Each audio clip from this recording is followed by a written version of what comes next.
एक बड़े महान अर्थशास्त्री ने कहा था, जैसे जैसे रुपया गिरता है वैसे वैसे प्रधानमंत्री की प्रतिष्ठा भी गिरती है। मेरे सूत्र तो मुझे बता रहे हैं कि प्रधानमंत्री आवास और कार्यालय में बड़ी खुदाई चल रही है। ढूंढा जा रहा है खुदाई कर करके कि कौन से गड्ढे में प्रधानमंत्री की प्रतिष्ठा जाकर घुस गई है। पता नहीं आपके सूत्र आप लोगों को बता रहे हैं कि नहीं बता रहे हैं। रुपया अपने सबसे निचले स्तर पर $1 के मुकाबले, प्लीज चेंज द ग्राफिक, 87 के पार लगाने को बेआबरू है।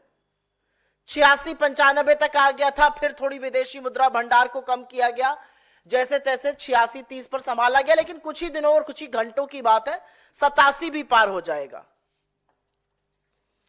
और यहां पर इसलिए यह बात बतानी जरूरी है क्योंकि जब नरेंद्र मोदी इस देश के प्रधानमंत्री बने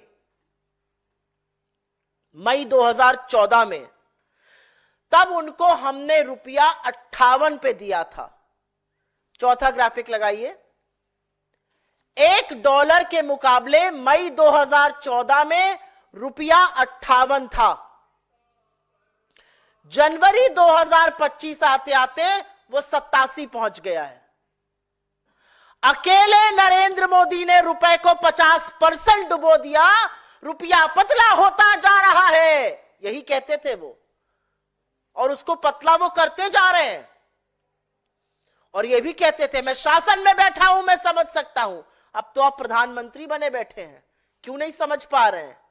58 पे रुपया दिया गया, उसको 87 पे पहुंचाया, मतलब $29 के करीब करीब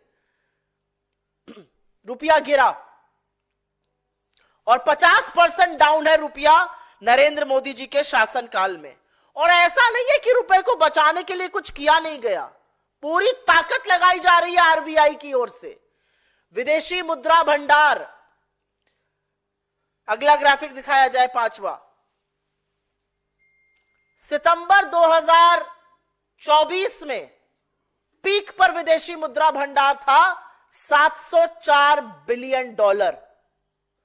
उसमें से लगभग $80 बिलियन खर्च कर दिया गया कि किसी तरह से तो संभले रुपया, लेकिन वो रस्साकशी चल रही है और रुपया संभल नहीं रहा है।